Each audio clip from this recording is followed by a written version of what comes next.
রাসূলুল্লাহ সাল্লাল্লাহু আলাইহি সাল্লাম বলেন আর রাজুলু আলা দীনি খলিলিহি। নবী সাল্লাল্লাহু আলাইহি সাল্লাম বলেন প্রত্যেক ব্যক্তি তার বন্ধুর দ্বারা প্রভাবিত হয়,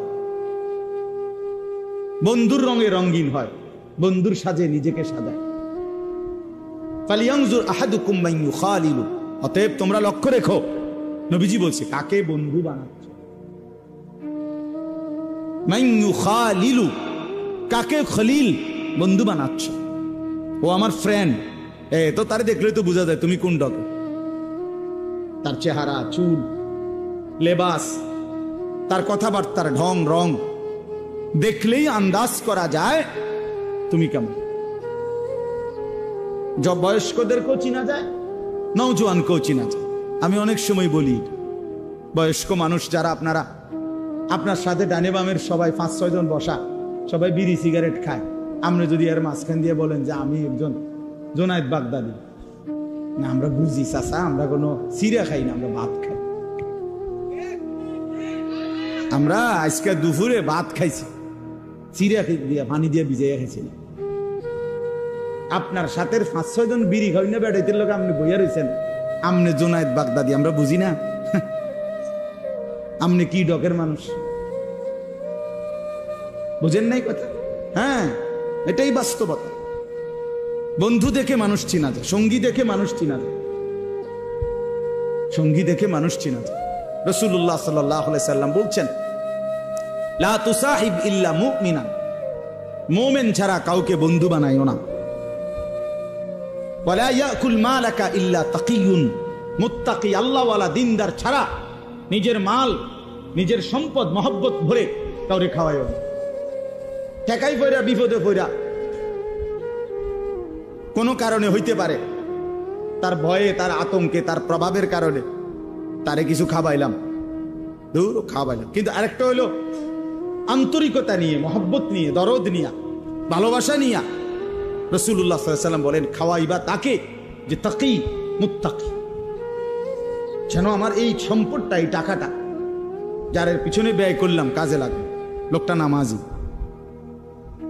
আর আমি দেখি সিটার বাটফার, তো এই বাটফার রেখা ভাই আমার লাভ কি? বুঝছেন না কথাটা? আমি দেখতেছি সে, আমি দেখি যে কথায় কথায় গালি দেয়, বিড়ি সিগারেট খায়, টেলিভিশনে নাটক সিনেমা দেখে, হারামের সাথে জড়িত, আল্লাহর নাফরমানির সাথে জড়িত। এই নাফরমানের পিছনে আমার সম্পদটা খরচ করে ফায়দা কি? আল্লাহ আমাদেরকে বুঝার তৌফিক দান করে। চলেন তাহলে এই কথাগুলো বললাম সংক্ষিপ্ত। মূলত 1 নম্বর কথা ছিল আল্লাহর কথা আন্তরিকতার সাথে, আদবের সাথে শোনা উচিত। জওয়ান হোক, বয়স্ক হোক, প্রত্যেকে, মুরব্বী, বয়স্ক, চাচা, আপনাদেরকেও বললাম বসে বসে জিমাইবেন জুমার নামাজের বয়ানের সময়, আপনি যে আছে, যে রুম আছেন এই রুমে থাকবেন। আপনার কপালে আর পরিবর্তন হবে না, কারণ আপনার পরিবর্তন হইব কি দিয়ে? আপনি তো জুড়ান। নওজোয়ান ছেলে, তুমি পিছনে বৈশা মসজিদে শুধু ঠেলাঠেলি করলা, দুষ্টমি করলা, মোবাইল টিফলা, বা নিজেরা বন্ধু বান্ধব কথা বললা, ইমাম সাহেবের বয়ানও শেষ, খুতবাও শেষ, তো তোমার কপালে আর পরিবর্তন হবে? দাখালা জাহিলান খারাজা যা, ঢুকছো মূর্খ, বাইরে হইছে কি? ঢুকছে যেমন বিড়ি হালাইয়া, বাইরে আবার বিড়ি দাঁড়াইছে। বুঝছে? ঢুকবার আগেও গাইলেই আইছে, বাইর হইয়া গিয়ে আবার গাইলে আইছে। আস্তাগফিরুল্লাহ। আল্লাহ আমাদেরকে মাফ করে দেন। আল্লাহর কথা দিল দিয়া শুনুন, আমার একটা কথা না শুনুন, সবার সবার কথা। জুমার বয়ান, ওলামায়ে কেরামের নসিহত আন্তরিকতার সাথে শুনলে ইনশাআল্লাহ ধীরে ধীরে জিন্দেগি পরিবর্তন। নিজে নিজে জীবন পরিবর্তন হয় না, কসম আল্লাহ, নিজে নিজে হবে। পৃথিবীর সমস্ত দামি কিতাব, পৃথিবীর সমস্ত আরবি বই, পৃথিবীতে সমস্ত ভালো কিতাবগুলোও যদি একাকী কেউ কিনে নিজে নিজে পড়ে ফেলে, তারপরেও সে নিজে নিজে উত্তম আখলাক, পুরা দিন মানা সম্ভব হবে। পারতেন না? আমি চ্যালেঞ্জ করলাম, না হলে আমি কিনে দেবো, আপনি পড়ে। আল্লাহ রহমতে আপনাদের কিনে দেওয়ার মতো সামর্থ্য আমার আছে। কয় হাজার টাকার কিতাব লাগবে, কিনে দিন না। কোনো আল্লাহওয়ালা, কোনো আলেমে দ্বীন কোন মুত্তাকি জীবন্ত কোন ব্যক্তির সংস্পর্শ লাগবে। 2 রাকাত নামাজ আপনি নিজে বাংলা বই পড়ে বুঝতেন না, একের যদি ছবিও দেয় হইতো না। তাইলে দুনিয়ার সমস্ত মহিলা এই ছবিতে আর বইতে দেখে দেখে রান্না শিখালেন, তাহলে শাশুড়িকে শিখে লাগবে। কিন্তু দুনিয়ার সমস্ত বৌদের নিয়ম কি?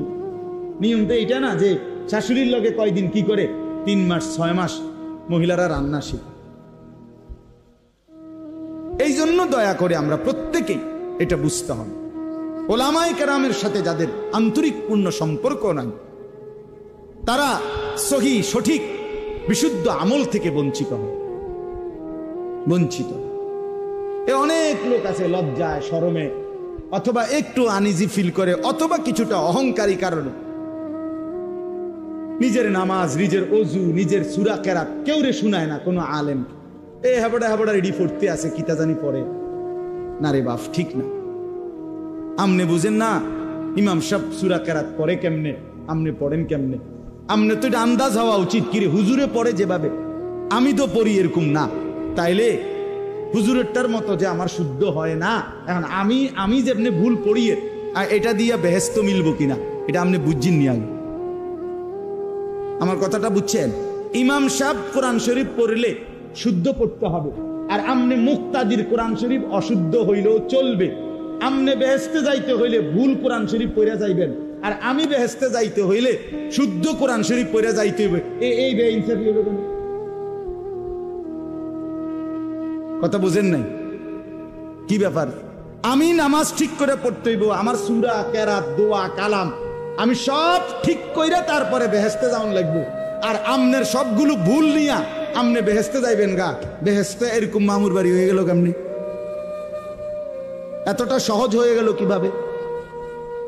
আমার শায়েখ আল্লামা মুফতি মুশতাকুর নবী সাহেব এই জন্য বলে জান্নাত এতটা কঠিন না, অর্জন করা যাবে না, আবার এতটা সহজ না যে বিনা মেহনতে আমনে যাইবেন না।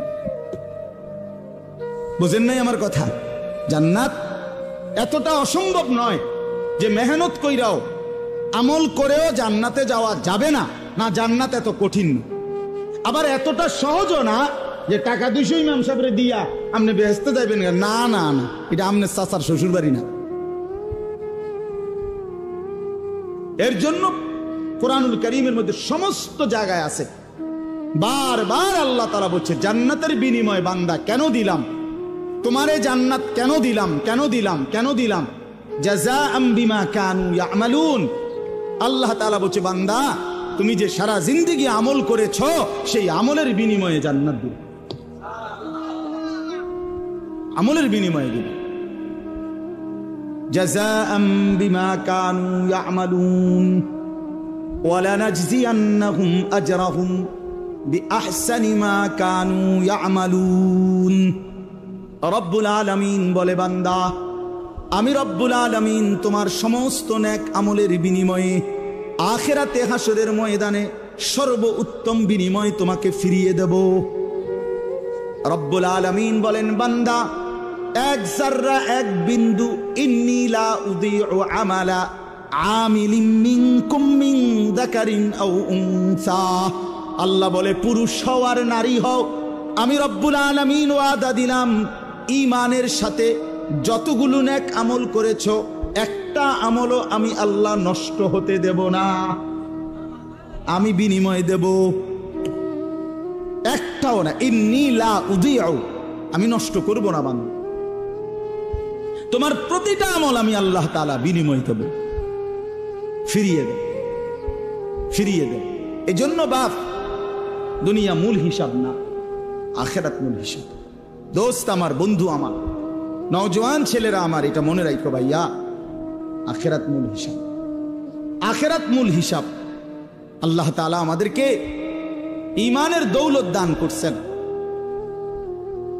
১৬ লাখ আম্বিয়া আদম আলাইহিস সালাম থেকে নিয়ে আমাদের নবী মুহাম্মদ সাল্লাল্লাহু আলাইহি সাল্লাম পর্যন্ত এই ১৬ লক্ষ নবী মানুষদেরকে ঈমানের দাওয়াত দিয়েছেন, এই কালেমার দাওয়াত দিয়েছেন, ঠিক না? কথাটা বুঝছেন কিনা? আমার ঈমানের দাওয়াত দিয়েছেন সমস্ত নবীরা। কালেমার দাওয়াত দিছেন, কুলু লা ইলাহা ইল্লাল্লাহ তুফলিহুন, হে আল্লাহর বান্দারা লা ইলাহা ইল্লাল্লাহ পড়ো, ঈমান আনো, নিজেরে মুমিন বানাও, তোমরা সফল হবে। তো এই মেহনত করছে সমস্ত নবীরা। এখন দেখেন, সেই আল্লাহ রাব্বুল আলামিন ১৬ লাখ নবী পাঠাইছেন এই ঈমানের দাওয়াতের জন্য। আল্লাহ তাআলা আমাকে বলতেছেন, আনিস, সেই ঈমান আমি রব্বুল আলামিন তোকে জন্মসূত্রেই এক মুসলমান পবিত্র মায়ের ঘরে জন্ম দিয়ে এই ঈমান এমনি দিয়ে দিয়েছেন। কায়নাতের সবচেয়ে দামি খোদার কসম,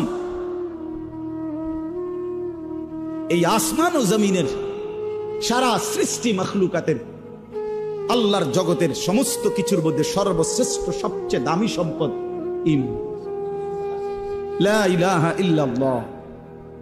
এটা যার জবানে, এটা যার কলিজায়, এটা যার জিন্দেগিতে, এটা সর্বশ্রেষ্ঠ নিয়ামত। আর সেইটাই সবচেয়ে দামি বস্তুটা আল্লাহ তাআলা এমনি দিয়ে দিয়েছে। আমারে যেন মায়ের পেট থেকে যেদিন বের করছেন, আল্লাহ যেন বল, জানিস এটা সাথে নিয়ে যাবে, ঠিক না? ৭২ বছর বয়স্ক মুরব্বী চাচা আমি দেখছি, ৭২ বছর বয়স, হিন্দু, তার 2 ছেলে কালেমা পড়ছে। ছেলেরা রাত দিন কাঁদে। আমি 3 জন আলেম নিয়ে ওনারে দাওয়াত দিছি, কালেমার দাওয়াত দিছি ছেলেদের অনুরোধে। 2.5 ঘন্টার মতো ওই চাচারে বলছি, চোখের পানি ফেলে আমি কাঁদছি। ওই চাচা একবারও জবান দিয়া কালেমা, আমি কাঁদছিলাম। তা আমার সাথীদের কাছে বলছিলাম, দেখেন আল্লাহ তাআলা ৭২ বছর বয়স এই লোকটার, কোনদিন মালিকের নামটা তার জবান দিয়ে বাইর হয় না। আর আল্লাহ তাআলা আমাদেরকে সেই ছোট্টবেলা থেকে কত হাজারবার, লক্ষবার এই ঈমান, এই কালেমা লা ইলাহা ইল্লাল্লাহ, এটা উচ্চারণের তৌফিক দান করছে। এই সৌভাগ্য, খোদার কসম, এই সৌভাগ্য কি দিয়া বিনিময় দিবেন? আল্লাহ যেটা আমগরে দিলেন, আল্লাহ যদি বলে বান্দা এর কিছু বিনিময় দাও, রাসূলুল্লাহ সাল্লাল্লাহু আলাইহি ওয়াসাল্লাম বলেন, 7 আসমান ও জমিন যদি এক পাল্লাতে রাখা হয়, আর কালেমা লা ইলাহা ইল্লাল্লাহ যদি এক পাল্লাতে রাখা হয়, আল্লাহর কসম নবী বলেন কালেমা লা ইলাহা ইল্লাল্লাহর পাল্লাটাই ভারী হয়। তাইলে বলে, তাইলে আপনি এখন আর কি দিয়ে মূল্য দিবেন? আর মনে করেন আপনারে সারা পৃথিবীর চাবিটা দিয়ে দিল, 7 আসমান জমিনের চাবিটা দিল, আপনি মালিক হইলেন। তা আল্লাহ তাআলা বললেন, বান্দা ঈমানের পাল, আমি যে ঈমান দিছি এইটার দামটা শোধ দাও। তা আপনার কাছে আছে মনে করেন 7 আসমান জমিন, এই পুরাটার চাবিটা। তো বলে, আল্লাহ আপনার আমি এটা দিলাম, কিন্তু এটা তো ওই কালেমার সামনে অনেক নিচে পড়ে থাকবে।